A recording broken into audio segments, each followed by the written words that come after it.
High drama నడుమ BRS నేత మాజీ ఎమ్మెల్యే బాల్కా సుమన్ అరెస్ట్ అయ్యారు. సింగరేణిపై అనుచిత వ్యాఖ్యల కేసులో బాల్కా సుమన్ ను తెలంగాణ భవన్ వద్ద పోలీసులు అరెస్ట్ చేశారు. బాల్కా సుమన్ ను నాంపల్లి పోలీస్ స్టేషన్ కు తరలిస్తున్నారు.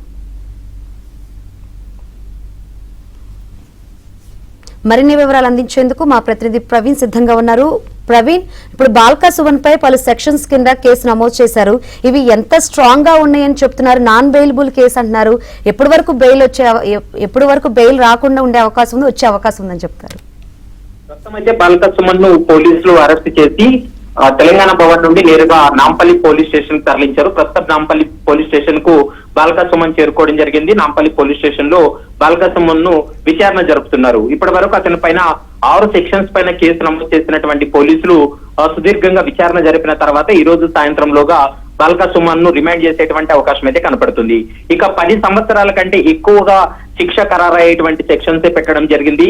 ఎందుకంటే ప్రభుత్వ ఆస్తులు ధ్వంసం చేయడం, మరోవైపు సింగరేణి ఆస్తులను ధ్వంసం చేయాలి, రైల్వే ట్రాక్ ఏదైతుందో రైల్వే పట్టాలను వాటిని కోయాలనేటువంటి కొన్ని వివాదాస్పదమైనటువంటి వ్యాఖ్యలు చేయడంతో బాల్కా సుమన్ పైన BNS 326G 351/3 353/1/B red with 55 red with 61 తో పాటు సెక్షన్ 4 BNS కింద కూడా కేసు నమోదు చేసి పోలీసుల విచారణ కూడా కొనసాగిస్తున్నారు. గడిచినటువంటి 3 రోజులుగా బాల్కా సుమన్ అందుబాటులో రాకపోవడం, ఈ రోజు బీఆర్ఎస్ కార్యాలయంలో అంటే తెలంగాణ భవన్ లో బాల్కా సుమన్ ఉన్నాడనేటువంటి సమాచారంతో నాంపల్లి పోలీసులు, టాస్క్ ఫోర్స్ పోలీసులు అక్కడికి చేరుకొని బాల్కా సుమన్ ను అరెస్ట్ చేసేటువంటి ప్రయత్నం చేయడంతో అక్కడ ఉన్నటువంటి బీఆర్ఎస్ కార్యకర్తలు అడ్డుకోవడం జరిగింది.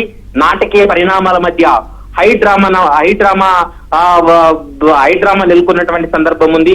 ఎట్టకేలకు మీడియాతో మాట్లాడిన తర్వాత బాల్కా సుమన్ తెలంగాణ భవన్ నుండి బయటికి రాగానే నాంపల్లి పోలీసులు అతన్ని అరెస్ట్ చేసి నాంపల్లి పోలీస్ స్టేషన్ కూడా తరలించారు. నాంపల్లి పోలీస్ స్టేషన్ లో మరికొద్ది సేపట్లో నాంపల్లి పోలీస్ స్టేషన్ నుండి అంటే కోర్టు ముందు హాజరుపరిచేటువంటి అవకాశం ఉంటుంది.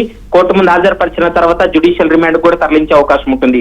కానీ బాల్కా సుమన్ న్యాయవాదులు అయితే ఒకటే చెప్తున్నారు, ఇప్పుడు 10 సంవత్సరాల కంటే ఎక్కువ శిక్ష ఖరారయ్యేటువంటి సెక్షన్స్ పెట్టారు. దీనిపైన రిమాండ్ రిజెక్ట్ చేయాలి.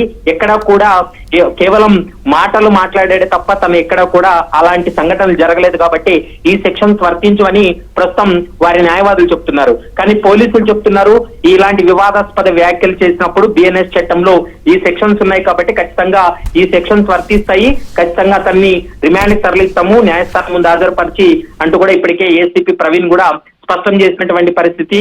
సింగరేణి ఆస్తులతో పాటు ప్రభుత్వ ఆస్తులను ధ్వంసం చేయాలంటూ కూడా స్వయంగా వాళ్ళ క్యాడర్ కు పిలుపునిచ్చినటువంటి నేపథ్యంలో శాంతి భద్రతలు విఘాతం కలిగేలా వివాదాస్పదమైనటువంటి వ్యాఖ్యలు చేశాడు కాబట్టి ఈ సెక్షన్స్ పెట్టాము. ఇప్పటికే సింగరేణి ఉద్యోగులు ఇచ్చినటువంటి కంప్లైంట్ మేరకే FIR నమోదు చేశాం. మరోవైపు టెక్నికల్ ఎవిడెన్స్ గా అతను మాట్లాడినటువంటి బాల్కా సుమన్ మాట్లాడినటువంటి వీడియోను సైతం న్యాయస్థానానికి మేము సబ్మిట్ చేస్తామనేటువంటి అంశాన్ని పోలీసులు చెప్తున్నారు. నాటకీయ పరిణామాల మధ్య బీఆర్ఎస్ భవన్ వద్ద సుమన్ ను అరెస్ట్ చేసిన తర్వాత ప్రస్తుతం నాంపల్లి పోలీస్ స్టేషన్ తరలించారు.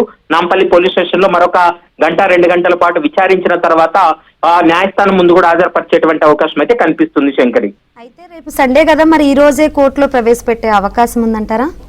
అంటే అరెస్ట్ చేసిన 24 గంటల లోపు న్యాయస్థానం ముందు హాజరుపరచాలి. ఖచ్చితంగా ఈ రోజు సాయంత్రంలోగా న్యాయస్థానం ముందు హాజరుపరిచేటువంటి అవకాశం అయితే కనిపిస్తుంది. ఒకవేళ టైం అంటే కోర్టు టైం అయిపోయినప్పటికీ కూడా న్యాయమూర్తి ఇంటి ముందు కూడా హాజరుపరిచినటువంటి సందర్భాలు ఉంటాయి కాబట్టి మరి చూడాలి పోలీసులు ఎలాంటి స్టెప్ తీసుకోబోతున్నారు. 5 గంటల లోపే నాంపల్లి కోర్టుకు తరలించబోతున్నారా, లేకుంటే న్యాయమూర్తి ఇంటి ముందు హాజరుపరుస్తారా అనేది మాత్రం మరికొద్ది సేపట్లో క్లారిటీ వచ్చే అవకాశం ఉంటుంది. ఇప్పటికే ఈ రోజు అరెస్ట్ అయిన తర్వాత జ్యుడిషియల్ రిమాండ్ తరలించేందుకు ఇప్పటికే నాంపల్లి పోలీసులు కూడా రిమాండ్ రిపోర్ట్ సబ్మిట్ చేయడం జరిగింది.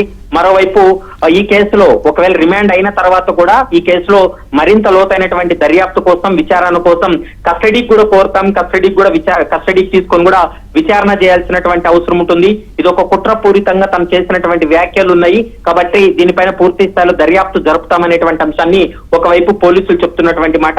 మరి చూడాలి, మరొక అరగంటలో ఈ అంశానికి సంబంధించి ఒక క్లారిటీ వచ్చేటువంటి అవకాశం అయితే కనిపిస్తోంది. Right, thank you Praveen.